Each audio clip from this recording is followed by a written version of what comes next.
Is this on? Yes. I'm McArdle. I'm a columnist with the Washington Post, and very excited to be here. So, Governor, I'm going to start off by asking, you spoke a lot about Ronald Reagan during your campaign. Why? What are the lessons we should take from his leadership? Well, thank you, and it is great to be at Principles First. I just finished CNN State of the Union, so it's good to be at Principles First. But thank you for what you do, your leadership. It's encouraging to me as a candidate to be in an audience of people like Nate that believes in values and principles and in our institutions. So the question, though, about Ronald Reagan, I love. And first of all, a little bit of the history. I was a very young United States attorney. I was appointed by President Reagan at the age of 31. I was the youngest one appointed by President Reagan. And so I had a relationship with him a little bit from a distance. I was here and he was way up here. But I got to see him in the Oval Office and to visit with him. And so he's been a mentor of mine. I was his city coordinator in Bentonville, Arkansas in 1980 when he won the presidency. And so I've observed him, and I would offer three lessons that I see in his life that are important today.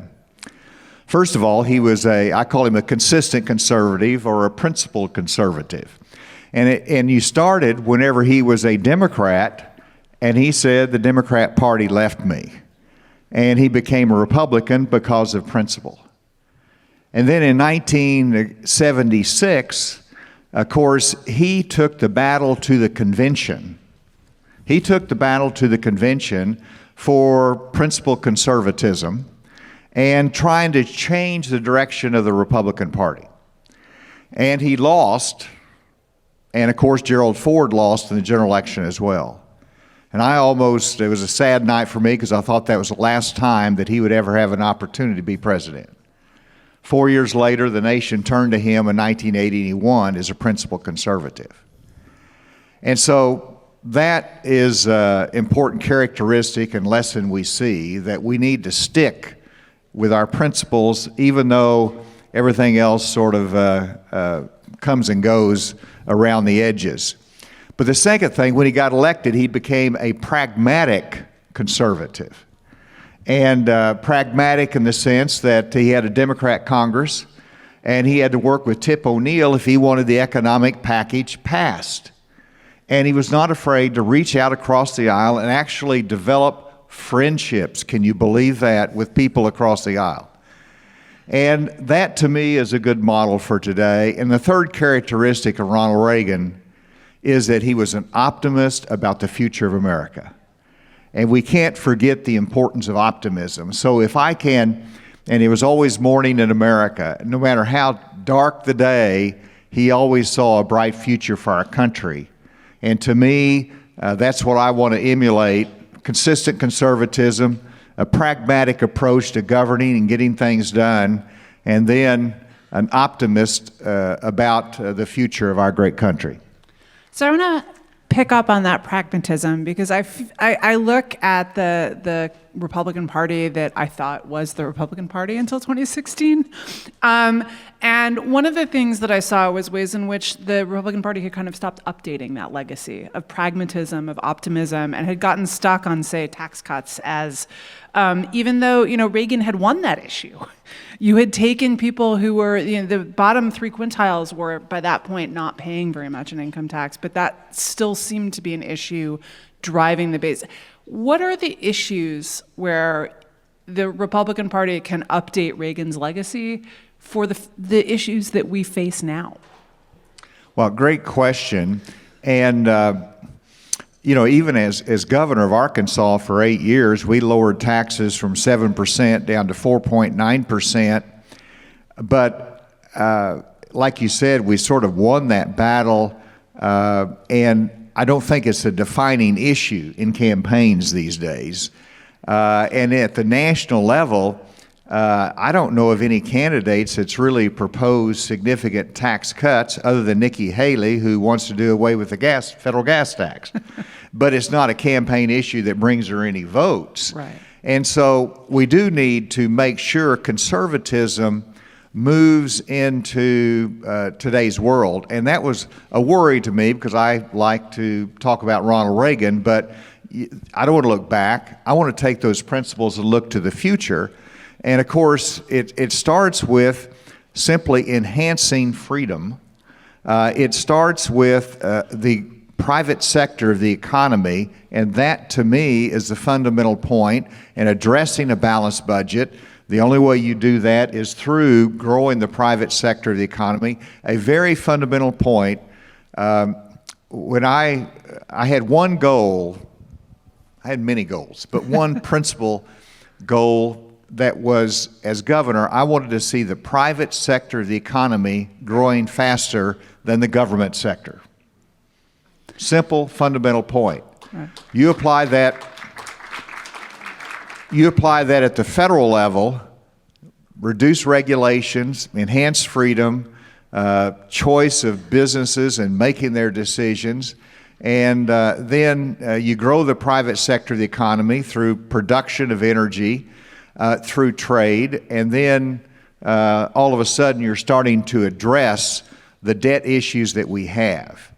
And to me, this is fundamental about where the Republican Party is and where we're slipping away from under the isolationist policies of Donald Trump. And that is, we've always valued our commerce from the United States of America. And going back to the days of Thomas Jefferson with the Tripoli pirates and tried to protect the sea lanes way back in that day. And you fast forward to today, and we have to be engaged in protecting the freedom of commerce across the globe because we produce here in the United States of America. We want that. Right. And yet we have a major candidate that wants to withdraw, wants to isolate the United States of America, put a ring around the United States of America. So the answer is the strength of America, the freedom of America, the private sector of our economy, and character. Character shouldn't be updating our party, but let me tell you, we need to be updated to say that character still counts in American politics. Bravo.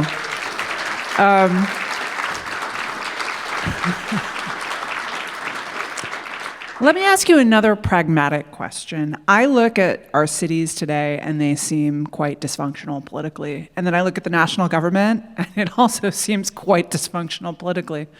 And then I look at governors and I look at states and they seem to be doing pretty well. The people who are running states, regardless of what party, you look at the Democratic Party, you see pragmatic politicians who are able to build coalitions. Not always, right? And not every governor in the United States is great in either party, but even governors who are Republican governors who are famous for their culture war things, like Texas, like Florida, they're actually running their states pretty well.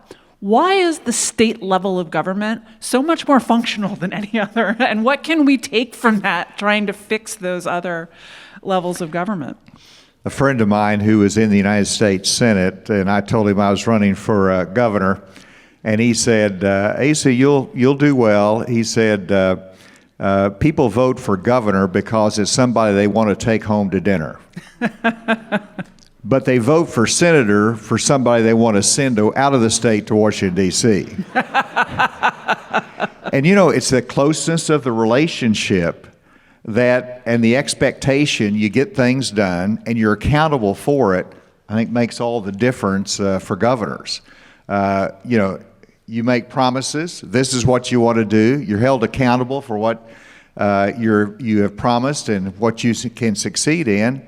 And then how you get that done obviously depends upon the makeup of the state, but even with majority Republicans in the legislature in Arkansas, you know, we worked across aisles. We were able to get things done in an agreeable fashion, even though, and we weren't drawing the fierce lines that they draw in Washington, D.C.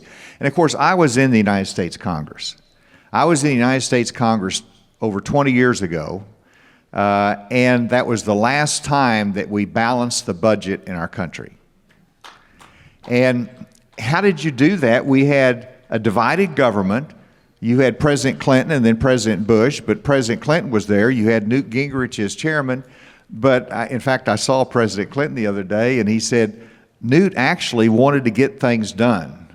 Now, he's drifted a little bit, but, but you know, that concept of getting things done was with Ronald Reagan. It's a fundamental principle of governance that we have as governors of our state and state leaders. We've got to get back that to Washington, D.C. And let me tell you, I'm more frustrated than I've ever been that the world is falling apart and Congress is on a 2-week vacation. And whenever you fight for asylum reform and the president gives you asylum reform, why do you change your mind and say no? You know, whenever you want support for Israel, when you want support for Ukraine, and you want support for the border, and you get all three, why do you go home and don't get anything done? And I just blows my mind. And so it's about leadership. It's about the fundamental concept of getting things done that to me is both conservative and principled. So obviously one of the big issues is that partisanship is melting brains across the United States. I will say that, even if I'm sure you would be too nice to. You've gone into a lot of hostile places, and you have stood up for principle in a place with people who didn't necessarily want to hear that. What did you learn from that, and what did you find was effective, in if anything, in changing minds, or at least, you know, suppressing a little bit of the Well, what hostility? is effective is being there. And, you know, I did get booed, but let me tell you, after you've been putting on a flak jacket and going in to negotiate the surrender of an armed terrorist group, getting booed a little bit is not too bad. And so that's not a problem for me. The important thing is that you've got to go and make the case. And so I actually sought venues that I could go, even though I know it would be somewhat of a hostile environment. And my view was simply that, you know, if I can win, then these are the people you've got to unite together. Now, that plan didn't work out just perfectly, but I went to Turning Point USA. And I was not well received there, perhaps, but they were young people and they needed to hear this message. And so I was there, and let me tell you, my lesson is that it was good to be there. I just came back from Washington Lee University, their mock convention that they have every 4 years for the party out of power. Incredible event. I followed Donald Trump Jr., I followed Charlie Kirk, and guess what? I made the case, and I was the only voice there that spoke out that we need to go a different direction than Donald Trump. And I had young people and parents come up to me and say, thank you for giving us. They needed to hear that alternative view. And so the lesson is, as we've got to go to difficult audiences. When I was head of the DEA, talking about drug policy, I went on Bill Maher. I went on Bill Maher and Politically Incorrect because that's the viewing audience was there. I've been on The View, and you know, it's important to have a little bit of Reagan-esque likability, and I hope I can do that. But I find you very likable. As I spoke to one audience, it was in Georgia, their convention, and it was so conservative. Or MAGA, that Governor Kemp would not even go there to the event. But I went there and I spoke, and Donald Trump was speaking a little bit later. And I was speaking to an incredible audience, and I gave my pitch, and afterwards this guy came up with a MAGA hat on, a Trump hat, and he looked at me and he said, Asa, you didn't fully persuade me, but at least I like you now. It's the first step to recovery.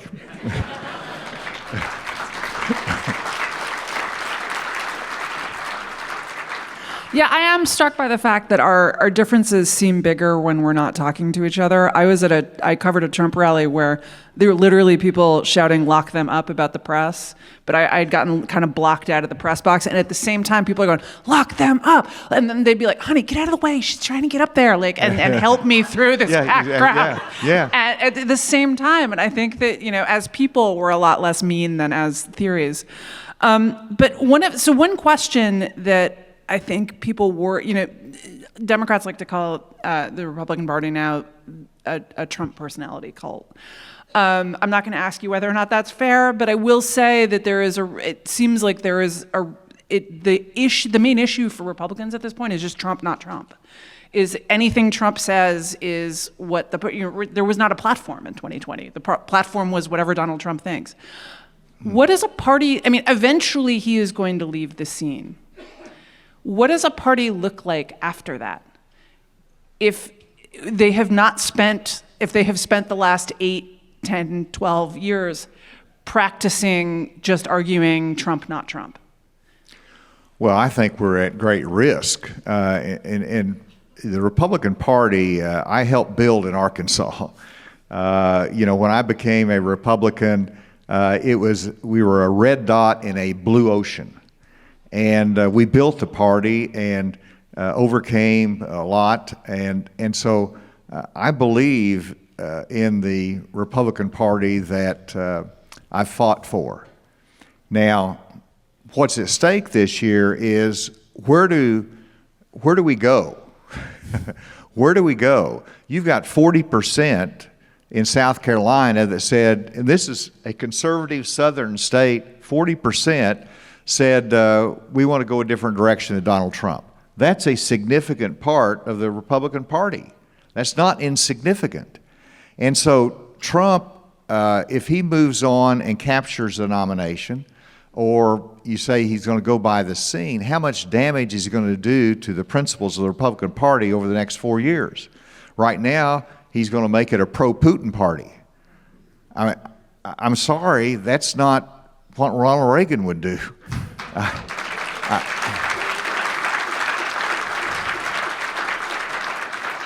He's going to recreate the tariff wars. He's going to be the party of grievance.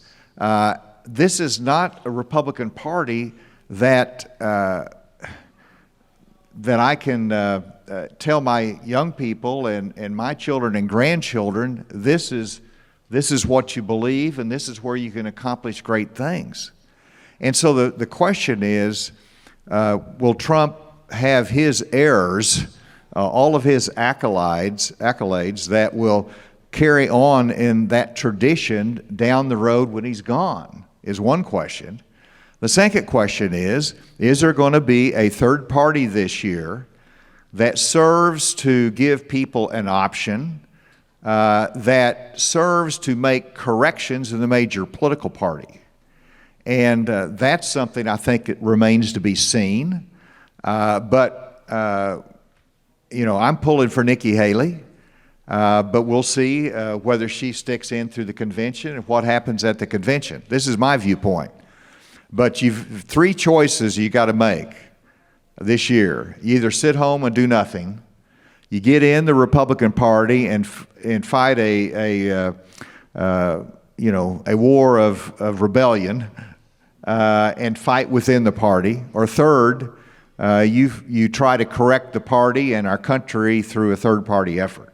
That's a choice everybody has to make, and it's unpredictable this year. But in any case, the Republican Party has got to get back to its roots if it's going to have a future. What are the big issues that you see in the next 5 or 10 years that the party needs to be concentrating on in order to, again, at some point, Trump will not be there, in order to, what do people need to be looking at and building on in order to have an agenda where they can step in after that and say, look, these are actually the issues you want us to deal with, and this is what we want to do about them? Well, to me, you've got to face the big challenges of our national debt. As Republicans, we don't talk about that enough. We used to, and you've seen what we've done in the past Republican administration, which was increasing our national debt significantly. So I think that's a big issue that we have to tackle. And that, again, is by growing the private sector of the economy, reducing regulations, making sure we have a pro-growth tax policy. I didn't say cut taxes. I said have a pro-growth tax policy, Yep. which might take some adjustments and fairness. I think one of the big issues that we've got to talk about is our relationship with our allies.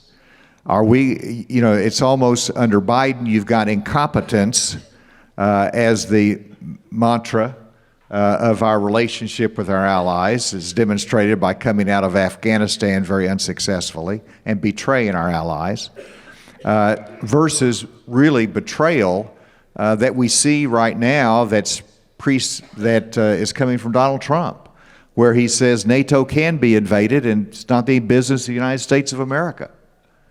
And I think back in 9/11, because I was there after 9/11, when we were attacked, and it's the only time that Article 5 of our NATO treaty was invoked in favor of the United States of America, that they came to our defense, and I was there and I was in Europe, and I saw them come to our defense. It was basically, what do you need us to do in the global war on terrorism that we can support the United States of America? And now they do not see the United States of America as a reliable partner. And that, to me, is unconscionable. It bothers me. These are people that are fighting for freedom and supporting democracy, that have been historically aligned with the United States of America. This is, to me, a challenge and a test to the Republican Party as to where we go in the future.